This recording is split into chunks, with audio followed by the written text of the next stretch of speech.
जय हिंद। कैसे हैं आप लोग? स्वागत है आपका हमारे यूट्यूब चैनल एजुकेटेड श्रावस्ती पर। आज हम बात करेंगे डाइजेस्टिव सिस्टम के बारे में। डाइजेस्टिव सिस्टम क्या है और ये कैसे फंक्शन करता है, इसके कौन कौन से पार्ट हैं, इन सब के बारे में आज हम अध्ययन करेंगे। डाइजेस्टिव सिस्टम में जो मेन फंक्शन होता है वो तीत का होता है। जो दांत होता है उसका बहुत बड़ा रोल होता है हमारे डाइजेस्टिव सिस्टम में। उसका वीडियो मैंने पहले ही बना दिया था, इसलिए टीथ के बारे में मैंने बताया है पहले वाले वीडियो में, उसको आप लोग देख लीजिएगा। और आज हम बात करने वाले हैं डाइजेस्टिव सिस्टम के बारे में। तो डाइजेस्टिव सिस्टम को जानने से पहले कुछ उसके बेसिक फंक्शन को जान लेते हैं। तो आइए देखते हैं कि डाइजेस्टिव सिस्टम कैसे वर्क करता है। डाइजेस्टिव सिस्टम का मतलब होता है पाचन तंत्र। जो सिस्टम होता है वो कई अंगों से मिलकर बना होता है, उसको सिस्टम कहते हैं, मतलब अंग तंत्र कहते हैं। ठीक, तो डाइजेस्टिव सिस्टम है तो इसमें पाचन करने वाले जो पाचन में सहायक पार्ट होंगे वो जो मिल करके बने हैं तो उसको पाचन तंत्र कहा गया। ठीक, अब जो डाइजेस्टिव सिस्टम है उसका फंक्शन क्या होता है इसके बारे में हम जान लेते हैं। तो डाइजेस्टिव का मतलब होता है पाचन, डाइजेशन। ठीक, तो पाचन का मतलब होता है जटिल पदार्थों को सरल पदार्थों में कन्वर्ट कर देना। अगर कोई भी चीज़ हम लोग खाते हैं तो दांत जो होता है वो मेन फंक्शन करता है किसी भी पदार्थ को तोड़ने के लिए, उसको तोड़ करके सरल पदार्थों में कन्वर्ट कर देता है। तो इसलिए पाचन का मेन फंक्शन जो होता है वो जटिल पदार्थों को सरल में कन्वर्ट कर देना। ठीक, उसके बाद में पाचन से जो है हमें भोजन खाते हैं हम लोग तो उससे हमें ऊर्जा प्राप्त होती है। ठीक, तो भोजन से ऊर्जा का निर्माण होता है, तो पाचन जो होता है वो हमें एनर्जी प्राप्त करवाता है। उसके बाद में क्या होता है, इसका तीसरा फंक्शन, पाचन एक फिजियोकेमिकल प्रोसेस है, मतलब ये फिजिकली भी वर्क करता है और केमिकली भी वर्क करता है। डाइजेस्टिव सिस्टम में फिजिकली वर्क भी होता है और केमिकली वर्क भी होता है। तो फिजिकली वर्क क्या होता है? फिजिकली वर्क ये है कि हम लोग अपने मुंह में अगर किसी भी चीज को खाते हैं तो उसको चबाते हैं, तो ये हो गया फिजिकल वाला प्रोसेस। और केमिकल प्रोसेस क्या है, इसमें बहुत सारे एंजाइम रिलीज होते हैं, वो जो है भोजन को थोड़ा और सरल कर देते हैं कि हमारे पेट में चला जाए और डाइजेस्ट हो जाए ठीक से। तो इसमें जो बहुत सारे केमिकल इन्वॉल्व होते हैं तो इसलिए इसको फिजियोकेमिकल प्रोसेस कहते हैं। ठीक, मेन बात क्या होता है कि इसमें जल विटामिन और खनिज जो होते हैं वो छोटे होते हैं, जो मिनरल्स होते हैं और जल हुआ, इसके जो अणु होते हैं बहुत छोटे होते हैं। विटामिन हुआ और जितने भी मिनरल्स होते हैं इनका पाचन नहीं होता है, ये डायरेक्ट हम लोगों के द्वारा अवशोषण किया जाता है, मतलब डायरेक्ट हम लोग निगल लेते हैं। ठीक, आप पानी पीते होंगे तो डायरेक्ट आपके पेट में चला जाता होगा, इसलिए इनके पार्टिकल्स जो होते हैं बहुत छोटे होते हैं। और अगर आप रोटी खाएंगे तो उसको पहले फिजिकली वर्क करेंगे, मतलब उसको छोटा करेंगे, उसके बाद में वो आपके ओइसोफाइगस से होकर के आपके पेट में जाएगा। ठीक, अब बात करते हैं कि जो मुख गुहा होता है, इसको मुख गुहा क्यों कहते हैं, गुहा किसको कहा जाता है? अगर कोई कैविटी है, मतलब कोई हॉलो पार्ट है तो उसको हम गुहा कहते हैं। तो इसके लिए इसको मुख को मुख गुहा कहा जाता है। मुंह में आपने कुछ लिया, उसको चबाया, उसके बाद में वो जो है इसके जो पार्ट होते हैं उसके बारे में हम बात करते हैं। डाइजेस्टिव सिस्टम के दो पार्ट होते हैं बेसिकली। एक होता है एलिमेंट्री कैनाल, जिसको आहार नाल कहा जाता है। आहार नाल जो होता है वो बहुत लंबा होता है। आहार नाल जो है आपके माउथ टू एनस कनेक्ट होता है, माउथ से लेकर के एनस के पूरे प्रोसेस को, पूरे पार्ट को हम लोग क्या कहते हैं, आहार नाल, एलिमेंट्री कैनाल कहते हैं। इसकी लंबाई जो होती है वो 22 फीट होती है। अगर इसको मीटर में कन्वर्ट किया जाए तो लगभग 9 मीटर होता है। तो आहार नाल जो है माउथ टू एनस को हम आहार नाल कहते हैं, जिसको एलिमेंट्री कैनाल इंग्लिश में कहा जाता है। इसकी लंबाई हमने बताया 22 फीट होती है। ठीक, और दूसरा चीज है डाइजेस्टिव ग्लैंड। इसमें जो है डाइजेस्टिव ग्लैंड भी होते हैं, बहुत सारे होते हैं, पाचन ग्रंथि जिसको कहा जाता है। तो अब हम बात करते हैं मुख गुहा।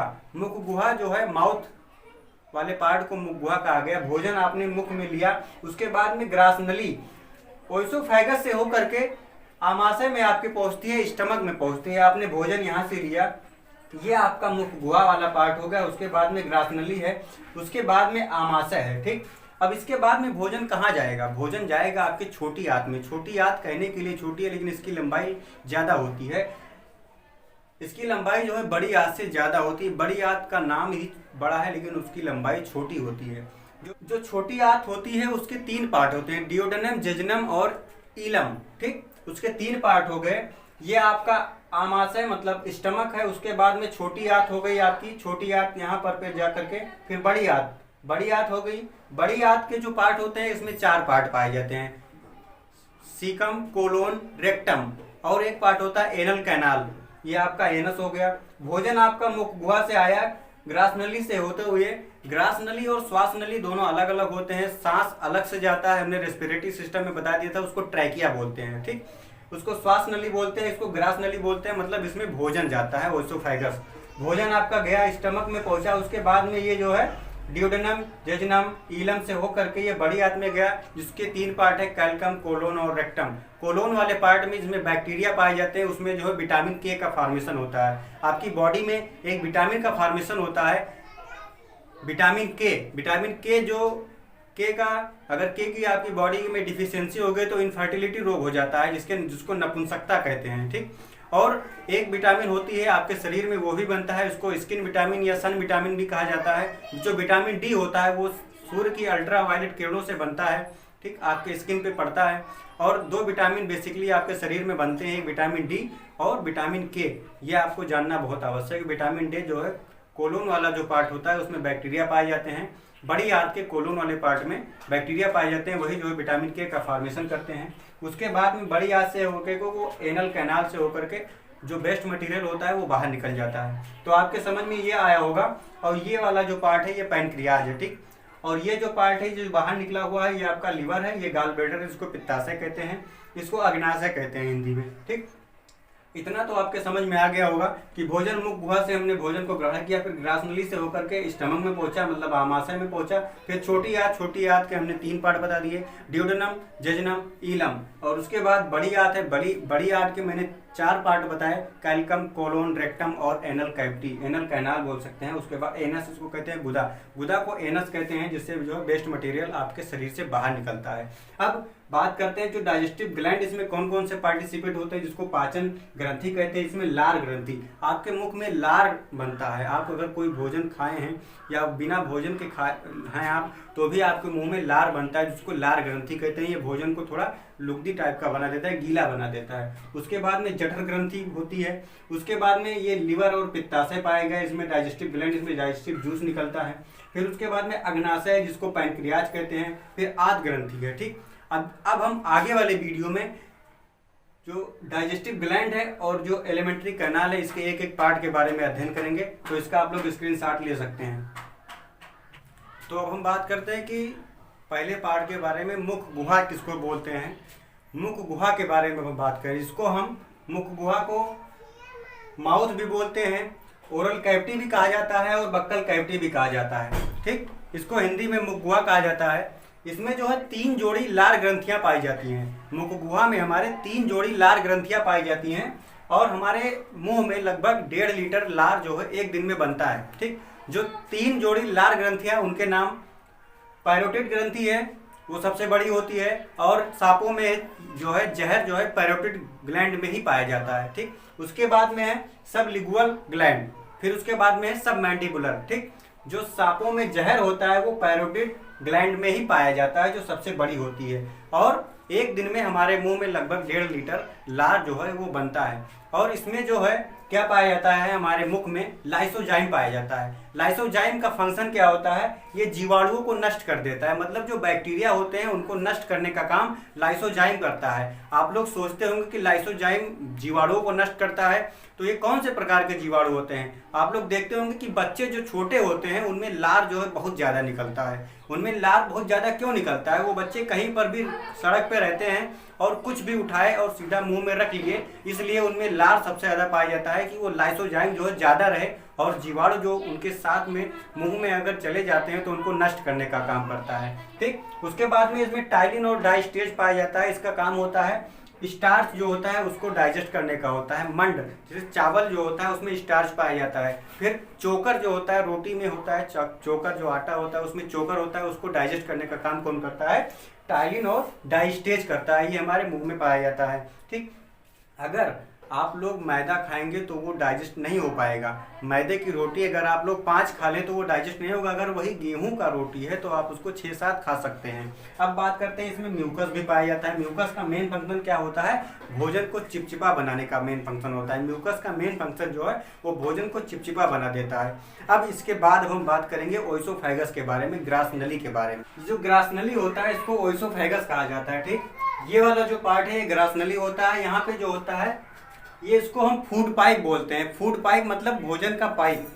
ग्रास नली है, इसकी लंबाई लगभग 25 सेंटीमीटर होती है और यहाँ पे भोजन का पाचन नहीं होता है। यहाँ पे भोजन का पाचन नहीं होता है। यहाँ से भोजन जो है नीचे नीचे जो है हमारे स्टमक में, जिसको आमाशय बोलते हैं, स्टमक में हमारे जाता है। ठीक, अब यहाँ पे पाचन नहीं होता है, यहाँ पे क्रमाकुंचन होता है। क्रमाकुंचन मतलब धीरे धीरे नीचे की ओर ढकेलना, भोजन को ढकेलने के लिए, भोजन को धीरे धीरे नीचे की ओर ढकेलना। अगर कोई आप लोग मंजन यूज करते हैं तो मंजन में जो पेस्ट होता है अंदर भरा होता है तो उसको आप लोग धीरे से दबाते हैं तो वो बाहर निकलता है। ठीक उसी प्रकार से यहाँ से भोजन जो है धीरे से ढकील करके यहाँ पे आता है हमारे स्टमक में। ठीक, वो जो भोजन होता है वहाँ पे बोलस का रूप धारण कर लेता है, मतलब लुगदी बन जाता है। लुगदी क्या कहते हैं, जब आप लोग खाना खा रहे होते हैं और अचानक कहीं कंकड़ कोई पड़ जाता है मुंह में, तो जब आप निकालते हैं बाहर तो वो गोला गोला बना होता है, बोलस उसको कहते हैं। ठीक, मतलब गोल गोल जो बन जाता है उसको बोलस कहते हैं भोजन।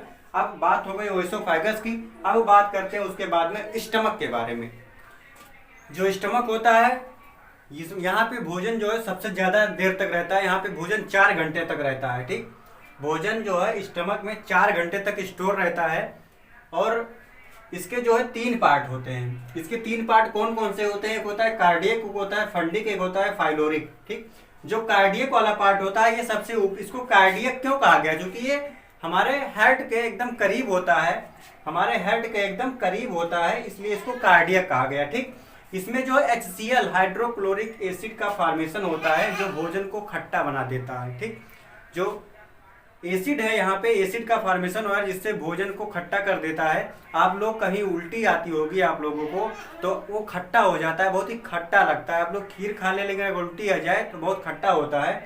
तो यहाँ पे जो है HCl का फॉर्मेशन होता है, ये जो है जीवाणुनाशी है और ये भोजन को तोड़ देता है। ठीक, अब बात आती है जो फंडिक वाला पार्ट है, ये क्या है, ये जो है कांटेनुमा स्ट्रक्चर होता है। इसके जो सेकंड पार्ट है स्टमक का, इसमें जो है कांटेनुमा स्ट्रक्चर होता है। ठीक, वो ऐसे उभरा हुआ पार्ट है, ये कांटेनुमा स्ट्रक्चर है जिसको रूजी कहा जाता है। ठीक, यहाँ पे भोजन जो है कुछ देर तक स्टोर रहता है। भोजन स्टोर क्यों रहता है, किसी दिन आपने भोजन नहीं किया या व्रत है या कोई वैसे कोई चीज हो गया कि आपको भोजन नहीं मिला तो भोजन जो है यहीं से थोड़ा बहुत स्टोर रहता है तो यहीं से जो है काम हो जाता है। फिर भूखा रहने पर ये चुभता है। जब भूख लगती है आपको बहुत तेज तो ये जो रूजी होता है ये ऊपर उठ जाता है। ठीक, जब भूख लगती है तो ये ऊपर उठ जाता है तो पेट में ऐठन होने लगती है कि हमें भूख लगी है। ठीक, और जो फाइलोरिक होता है ये जो गैस्ट्रिक जूस, यहाँ पे जठर रस पाया जाता है जिसको हिंदी में जठर रस कहते हैं। गैस्ट्रिक जूस यहाँ से निकलता है। एक होता है रेनिन। रेनिन का जो फंक्शन होता है ये क्या होता है, ये दूध को दही में कन्वर्ट कर देता है। ठीक, छोटे बच्चे जो होते हैं वो अगर उनको वो जब उनकी माता उनको दूध पिलाती है और जब वो पलटी वल्टी किए अचानक तो वो मुंह से उनके दूध निकलने लगता है। तो रेनिन जो है बच्चों में सबसे ज्यादा पाया जाता है। यहाँ पे दूध से दही बन जाता है। और रेनिन जो है वृद्ध, जब आदमी जो है बूढ़ा हो जाता है तो उनमें जो है रेनिन का फॉर्मेशन नहीं हो पाता है तो क्या होता है, डॉक्टर उनको सलाह देते हैं कि आप डायरेक्ट दही पीजिए, क्योंकि आप जब दूध पीएंगे तो दूध आपके शरीर में जो डाइजेस्ट नहीं हो पाएगा स्टमक में, इसलिए उनको डायरेक्ट दही दिया जाता है। ठीक, अब जो पेप्सिन का काम होता है, जठर रस 2 होते हैं, एक होता है रेनिन, एक होता है पेप्सिन। जो पेप्सिन होता है वो प्रोटीन को जो है पेप्टोज में कन्वर्ट कर देता है। और जब यहाँ पे भोजन क्या हो गया, वहां पे तो बोलस था, जब ग्रास नली में आया तो वो बोलस था, अब यहाँ पे काइम बन गया। ठीक, अब आप लोगों के समझ में आया होगा कि कार्डियक किसको कहते हैं, फंडिक किसको कहते हैं और फाइलोरिक किसको कहते हैं। सबसे ज्यादा देर तक भोजन कहाँ पे स्टोर रहता है, कोई अगर पूछता है तो स्टमक में रहता है। ठीक, यहाँ पे पहले वाले में HCl बनता है और दूसरे में फंडिक है जो भोजन को रोक कर रखता है, उसको रूजी कहते हैं, कांटेनुमा स्ट्रक्चर होता है। जो फाइलोरिक होता है उससे गैस्ट्रिक जूस निकलता है। 2 होता है रेनिन और पेप्सिन। इतना तो आपके समझ में आया। अब दूसरे पार्ट में हम लोग बात करेंगे इसके आगे का, क्योंकि वीडियो बहुत लंबा हो जाएगा, इसलिए दूसरे पार्ट में हम लोग मिलते हैं।